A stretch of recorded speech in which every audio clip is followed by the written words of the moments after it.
Hello and welcome to my channel, Sweet Cherie. Today's verse of the day is, delight yourself in the Lord, and he will give you the desires of your heart. Psalms 37:4.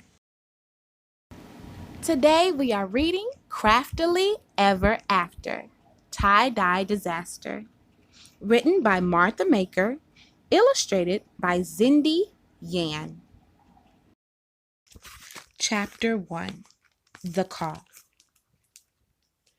Maddie Wilson's slippered feet swung back and forth under her bedroom desk. Scratch, scratch with her pencil. This dress had a sweetheart neckline and feathers all over the skirt. Maddie got some of her best ideas first thing in the morning. She was just adding the final touches to her latest design sketch when a familiar mouth-watering smell reached her. Pancakes. Maddie ran downstairs. Thanks so much, Mom. You make the best. Sorry, kiddo, said Maddie's father, standing at the stove and waving his spatula. Your regular pancake maker is not available this morning. Luckily, she's not the only one who can flip a flapjack around here. Sorry, Dad, said Maddie. Where's Mom? In her sewing studio. This is a busy time of the year, so she's been there since sunup. You should go say good morning, but first, get 'em while they're hot, he said, handing her a plate. Maddie did not need to be told twice. When she finished eating, she volunteered to bring breakfast to her mom. Thanks, sweetie, said Margie Wilson, looking up from her sewing machine. Hey, do you have time to give me some feedback on my designs? I need someone with a critical eye and a passion for fashion. Sure, said Maddie. It was fun to have a mom who was a seamstress.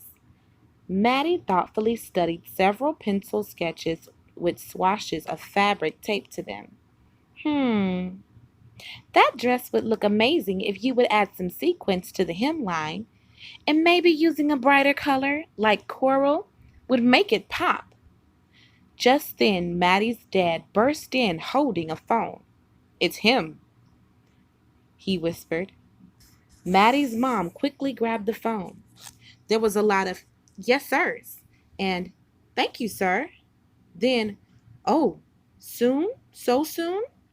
And finally, you can count on me, sir. She hung up and sat back in her chair.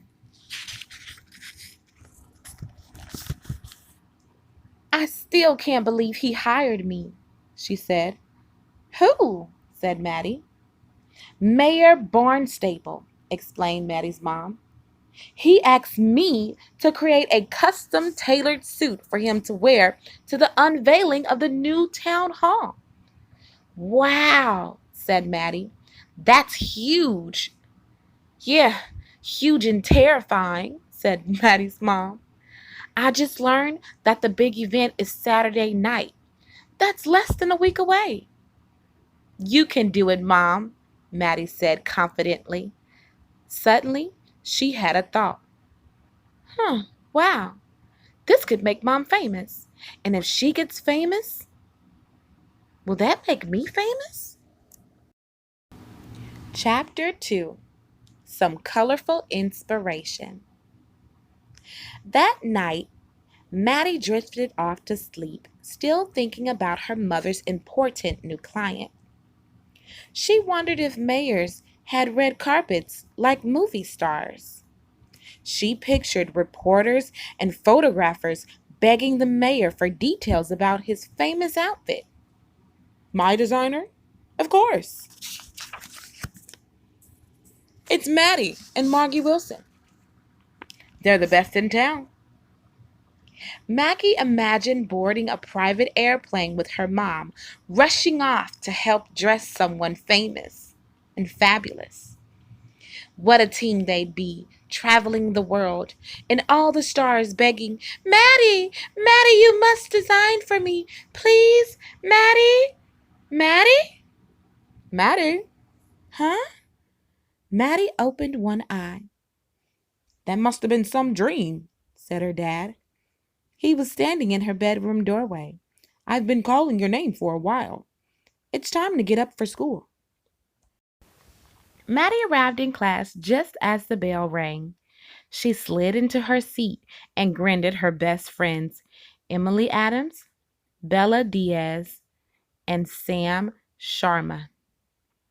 Boy, she was excited to tell them about yesterday's big call. But before Maddie could whisper her good news, her teacher, Miss Gibbons, cleared her throat to get the class's attention. Guess I'll have to wait till recess, Maddie thought, disappointed. We're starting a new unit today, announced Mrs. Gibbons. The next decade we're going to study is, well, groovy, as they used to say. Welcome to the 1960s. She showed images, played music, and told the class about all the things that had changed in the course of just a few years. Politics, opinions, laws, music too. A popular 60s song was about how the times they are changing. This was definitely true, she explained. And the clothes changed a lot too.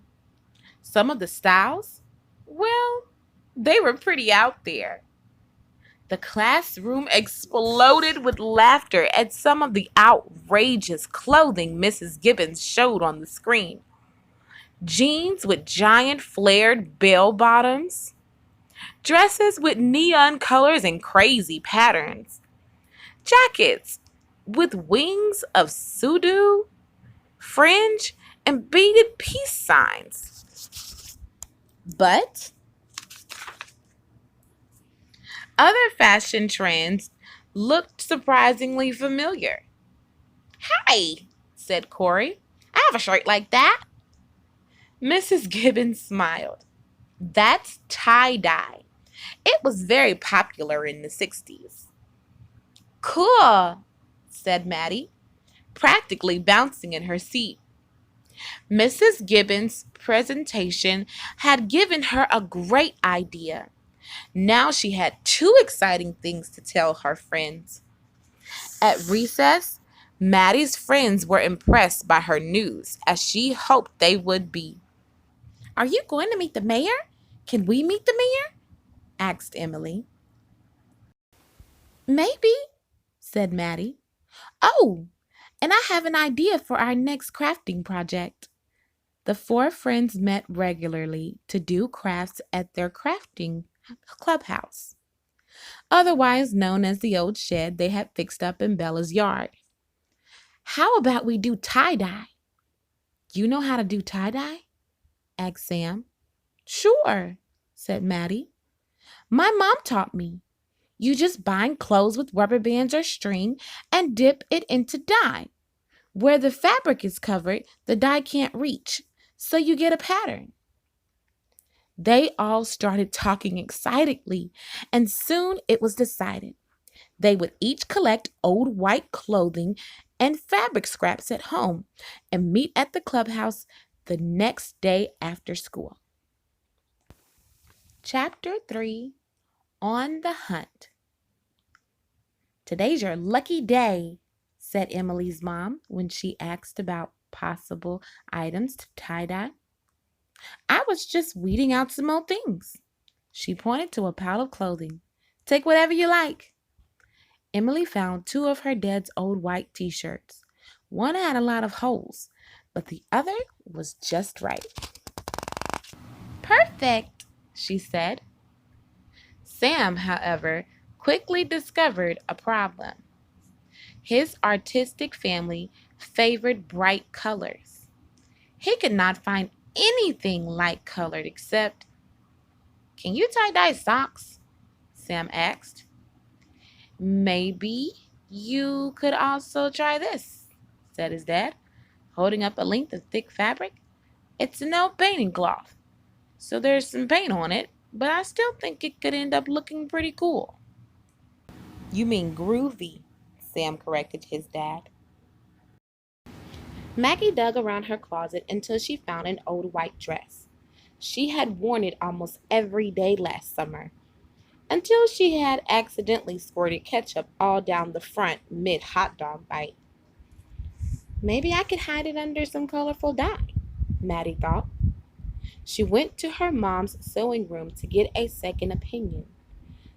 When Maddie explained her idea, her mom smiled. So resourceful, she said, and so smart to recycle and refresh.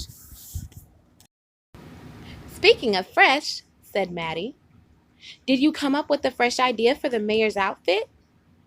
See for yourself, she pointed to her bulletin board.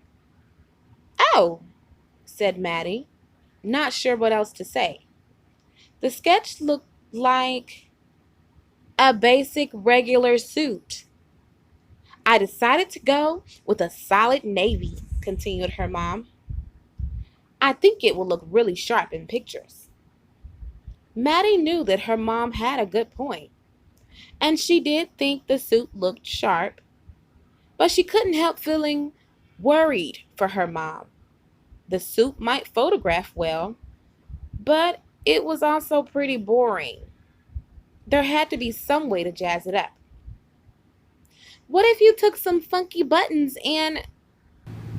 I'm sorry, honey, her mom interrupted, but I just don't have the time to really fiddle around with things.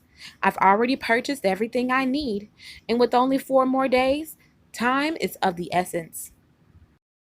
Maddie nodded. She didn't want to make her mom worry or slow her down. Margie Wilson already looked stressed enough. Looks awesome, Maddie finally said. She felt a small pang of sadness that her mom didn't have time to even hear her idea, but her mom knew what was best, right? End of part 1 of Craftily Ever After Tie-Dye Disaster.